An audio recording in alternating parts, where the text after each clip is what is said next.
Hello students! This video is about part 2 of your ePortfolio project. Just a little bit of a recap from part 1.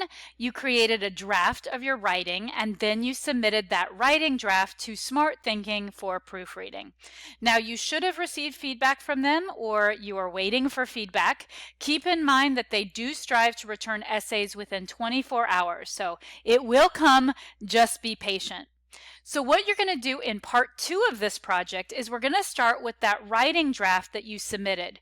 You're going to get that feedback from Smart Thinking, and it's going to be your job to make as many of the changes, as many of the suggestions, as many of those corrections as they gave you as possible. When you're finished making those corrections, you're going to save that first draft as draft 2, or you can call it edited ePortfolio, and you're just going to take that and set it aside for a minute while we start working on another part of part 2. The second step involves actually creating your Google Sites page. We're going to have a Google Sites page that is essentially a website. It's essentially an online resume that's much more visual than a typical resume. And so in order to create that Google Sites page, you have to have a Gmail account. If you already have your Gmail account, fantastic. If you don't, you need to stop right now and create your Gmail account. Keep in mind that it's free and nothing associated with this product costs you any money. Google Sites is free, Gmail is free. But essentially in your Google Sites, what you're going to be doing is you're going to be creating a design. You're going to be creating layouts, you're going to be adding images, you're going to be adding documents and subpages, and the whole goal is to create a visually appealing site. And to that, of course, we're going to add the writing that you already did. So it's a combination of this overall design with the writing. Now, to give you a better idea, I'm going to show you how you get started once you have your Gmail. So when you log on to Google, you'll notice there's a sign-in page at the right. Go ahead and click sign in. And as you can see, I have a lot of different Gmail accounts, but I'm going to go with the student one that I created called STC Jaguar. So I'm going to go ahead and sign into that account using my password. And once I've signed into the account, you'll notice that the icon changes to your actual Google account, okay? And to the left of that, up here in the top right-hand corner, you will see there is a waffle icon that has all of the Google apps in it. Click on that icon, you'll scroll down because unless you've used Google Sites before, it's probably not going to pop up in one of these, and you're going to have to select More from Google. So let's do that. And when you get onto Google's page, it's going to have all their products, all their advertising, and Google certainly has a lot of stuff. So you see here it has all products. Gmail's in there, of course, but we scroll down till we get to sites right here, and it's kind of like a blue downturned page. So go ahead and enter into sites. When we do, and if this is the first time ever creating a Google Sites, then you're not going to have any created products. This will just kind of look blank down in the bottom. But at the top is kind of a menu. Now, some students make a mistake because they think, oh, this is an ePortfolio. I need to click on portfolio. That is not correct, okay? So do not select portfolio or event or anything else. I want you to click on the plus sign, the multicolored plus sign called blank, okay? So this very first one, you're going to select blank, and this will be your Google Sites page. This is where you're going to develop the entire design, okay? Now, I'm not going to walk you through in this particular video all of the different things, how to create layouts, how to add dividers, how to add images or subpages, or how to publish it. You have very specific how-to videos posted in your Blackboard shell for this particular project. So every time you want to know how to do something, you can go watch one of those tutorials. But this is overall how the site starts. And this is what eventually you'll be sending me a copy of this that is published. Okay, let's go back to the actual guidelines for just a second, and you need to know, well, what am I supposed to put on this page? So if we start right here, I'm going to highlight it.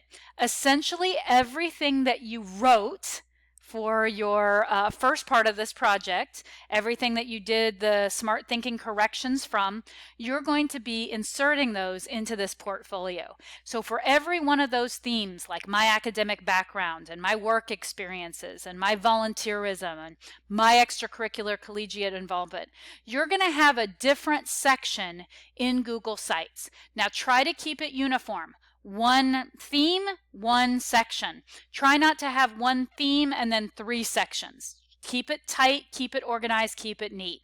So you'll need all of the written sections in your portfolio. You will also need a professional photo of yourself. We've talked about this before. I'm offering free workshop, a free headshot through Career and Employer Services, and I've given you some dates for that. Please make every attempt to attend those sessions. If you are unable to attend those sessions, then you do need to arrange your own one professional headshot. It cannot be a selfie, and it cannot be something that you do on your own. It cannot be high school graduation, senior pictures, or graduation pictures. It has got to be something very specific like the ones I have posted. You also need a Learning Frameworks subpage. So the main site, your main website, is going to have all the information you've already typed, all the writing, but you're going to need a subpage, a subcategory that's titled My Learning Framework Course. You're going to have to write an introductory statement about it, and then you're going to have to upload one of the assignments from this class, which happens to be the Service Learning Project. If you would like to add other elements of things that we've done in this class, you're more than welcome to, but I am requiring the Service Learning Project be uploaded. You can also see that there's some optional elements. Anything that is academic or professional, you are permitted to add to this page, even if I haven't said that you need to add it, but you cannot add anything that is personal or social. So if you want professional pictures, clip art, videos, quotes, website, all of that is great, but no family, friends, children, hobbies, pictures of you doing fun things. Nope, unless it's the volunteering or the extracurricular. But again, everything is professional. The fantastic thing about this project is that the design is at your discretion. You can be as creative as you want. I'm allowing you to pick the colors and the fonts and the backgrounds, but just make sure it looks slick. Make sure it's professional and that it's uniform. Now, I have given you, and this section I'm going to highlight as I talk about it, I've given you some design tips. These are things to do and not to do. Please make sure you read it. Maybe 2 times, maybe 3 times, because it's really critical that the site looks pretty from a design perspective. So I will be grading this project not only from the writing, as you have seen, because obviously you submitted it to Smart Thinking. We're going through all these drafts of it. So obviously the writing is a component, but the other component is the design. And there are actually things called the elements and principles of art, or the elements and principles of design. And so I will be looking for the professionalism in standardizing and uniformity in terms of font sizes, layouts, balance, quality of pictures, images, and so forth. So I've given you some tips there. Please make sure you do not go against one of the tips. Okay, the next step. When you are finished, you actually are going to need to publish your page, okay? So I'm going to go over to the Google Sites real quick again. It's not activated right now because I haven't done anything on the page, but when you're finished, up in the top right-hand corner, this publish will be activated, and you can publish your site, and then you're going to actually be able to copy the link, and once you've copied that link, that's what you're going to be submitting to me in the Blackboard shell, where you always submit your activities. Make sure you do it by, of course, the deadline, Sunday at 12 noon. Last notes, as you can see here at the bottom, I have provided several tutorial videos. There's a how-to on just about everything, but as you know, in technology, it changes constantly. So I cannot guarantee that the video that I've posted is as up-to-date as the minute that you're working on it. So it is always your responsibility as the student to learn how to use this new tool, this new technology, and to make it happen. If you have problems, of course, I am here to help you walk through it, try to figure it out with you, but ultimately the responsibility is on you. And the second piece of advice that I have in the note is please budget your time, guys. Don't wait to the last minute to do this project. It is worth 100 points this week. It was worth points last week. So if something's such a significant part of your grade, obviously that's meaning you should spend a lot of time, energy, and effort. Once you've finished it, don't just submit it. You need to check it, double check it, triple check it. Make sure it looks fantastic, that if you were to log onto this page as a, let's say you're a principal of a school and you're getting ready to hire a teacher and you look at it, is this reflective of you? This represents who you are. So make sure it's done with quality. And keep in mind that as your professor, I can tell if the writing or the design are rushed. So take plenty of time to do it, to invest in it. It is a representation of who you are. And it also gives you more time to ask me and to ask your classmates and to troubleshoot if you do indeed have problems. The last thing that I want to share with you is I actually want to take you to a completed site.